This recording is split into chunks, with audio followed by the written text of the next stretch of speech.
Good morning, Bill. I'm talking to you from the Ramada Inn high above the Albany skyline here. Wow, that's got to be quite the sight, right? It is indeed. I think I stayed in that hotel. It's very. There's some nice little hotels over there in Albany. Yes, there are. And well, listen, my home away from home. First of all, we saw this senator from Monroe County who was proposing this really unique idea that we address the SAFE Act differently down upstate than we do in New York. And I love the idea, but it's something I seem to recall you proposing last year. Well, I have underestimated the Senate. I didn't realize they were that brilliant over there. But, yes, what happened is, and it's a very good thing, we recruited a Senate sponsor, Senator Ort, from out in western New York, which gives it much more credibility when you have a majority sponsor. And we were excited, but he submitted his version of the bill, which is exactly the same as mine, last week, and I guess some sharp-eyed reporter got a hold of it, and he was on the Liz Benjamin show and talking about it. So he kind of got out in front of me a little bit. We're talking about having a press conference here and rolling it out appropriately and drawing attention to it. I believe it's a good bill. I think we're going to get a lot of good co-sponsors on it, both Republican and Democrat, and we'll see where it goes. But I think it reflects a more basic truth in a lot of legislation that we deal with here in Albany. I think it could be applied differently between upstate and downstate. You only have to look at what happened yesterday with Uber. Why does New York City get Uber 8 years before we do upstate? So it cuts in a lot of directions. It's actually a two-pronged message, and we hope the powers that be listen to what we're saying. Is that going to is the Uber thing? Will that pass through the Assembly? Oh, I think there's a lot of support there. Well, why not? Why shouldn't upstate have the same opportunities as they do in New York City for that? I think it will be. I don't understand what all the controversy has been about. They tried to increase the insurance amounts and all that, which made it a little bit more difficult, but I think those issues have been addressed, and now that the Senate has passed it, I think it'll glide right through. And obviously, the governor has already expressed strong support for the bill, so I think it's going to happen and happen very quickly. Well, you know the controversy, Mark. You've been there long enough. Somebody's palm is not getting greased. That's why this isn't going through here. Come on, you're a veteran lawmaker. If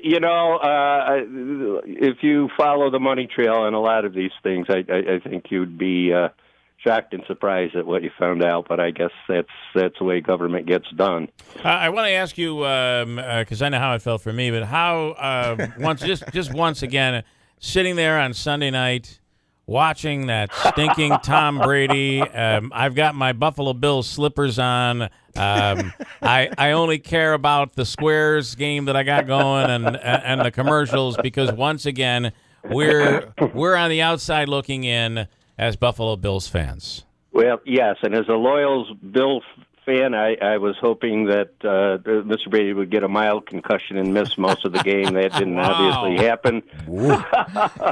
Hey, all it takes is a hit. I have to very grudgingly give that man respect. Being down as they were, he just never gave up, and I think there's a life lesson there. And I was excited for him and that team. Now, never again, but I was Sunday night. It was just incredible. Yeah, you could argue he did miss most of the game, about the first three quarters. He wasn't really there, right? I mean, he didn't show up till the fourth. It was one of the... I don't wish him any ill will, but I think the saddest thing I heard is the outcome of this Super Bowl is that he's saying he's going to keep playing, and for us Bills fans, that's not good news. It was it was one of the most boring Super Bowls ever till it got good. And I know. In fact, I had turned it off, and my wife had the TV upstairs on. Being such a Bills fan, she was enjoying the Patriots getting pounded. And I said, geez, turn it off and go to sleep. She said, no, I'm really enjoying this. And then the next thing we know, my eyes are closed and I'm hearing the sound on it, and they keep coming back. And I had to get back up and watch the end. It was exciting. What a finish. And, I just, it is a life story. A life lesson. You're never completely down and out. I mean, you got to look at it that way. Yeah, quite often in these football games and whatever, you can just tell by the body language when a team is given up. And, you looked at that Patriots bench and you just didn't see it, even they were down so far. And certainly you didn't see it from Tom Brady. So I think the lesson there is sometimes you can will good things to happen even when they don't seem plausible. All right, before I let you go, 2 quickies. Is this budget 3 quickies? Is this budget gonna pass? Are things settling a little bit? It seemed like there was, a complete there was anarchy going on in Albany for a while. Well, I have been at a couple of legislative forums with my Democratic colleagues, and they are very upset, as we are. There are a lot of things in this budget that are just completely unpalatable. We talk about free college tuition for SUNY and CUNY, $162 million, he estimates. We believe it's going to be much, much more. And then yesterday, boom, we get hit with the DREAM Act, which would provide financial assistance for undocumented aliens to go to college. We got hit with the Democratic Assembly version of a sanctuary state. We got hit with a bill that would reduce a Class A felony, some Class A felonies, from a maximum of a 1-year sentence, 365 days, to 364 days, because then it wouldn't be a full year and it wouldn't kick in the process to consider deportation. So I think yesterday was a microcosm. I think the Democrats in the Assembly were trying to send a message to President Trump. Should the Senate pass the state sanctuary bill, about a third of our budget, about $52 billion, comes from federal sources. Right. I'm not suggesting that he would take all of that away, but certainly several billion would punch a big hole in our budget. You don't see that pass in the Senate, do you? I do not see that passing. It was a message bill, and as the loyal opposition, our guys debated it for hours on end. But it's very extraordinary this early in the session to get heavyweight bills like this. So, as we've been saying all along, this is an odd year.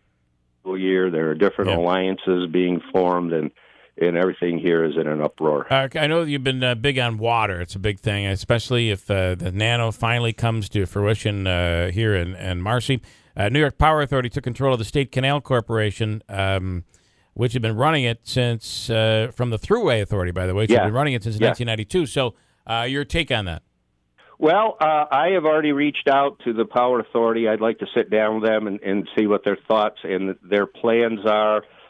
There is, I guess, a certain logic to this because through their programs they handle hydro projects and dams and a lot of waterway kinds of things. So I don't think it's necessarily a step backward, but I want to sit down and talk with them and see what their plans are. Again, there is now a study that I have not seen released yet that the Water Authority was considering another pipeline out to western Oneida County. We don't know what's going to happen with nanotech. I firmly believe that water is going to become an increasingly valuable resource and asset, particularly for our region, as other regions of our country face all kinds of problems, and I think it has to be protected and watched over very carefully. So I'm not backing off that issue. Assemblyman Marc Butler, we appreciate it. Thanks so much. All right. Thanks, Bill. Always a pleasure. Okay. Take care.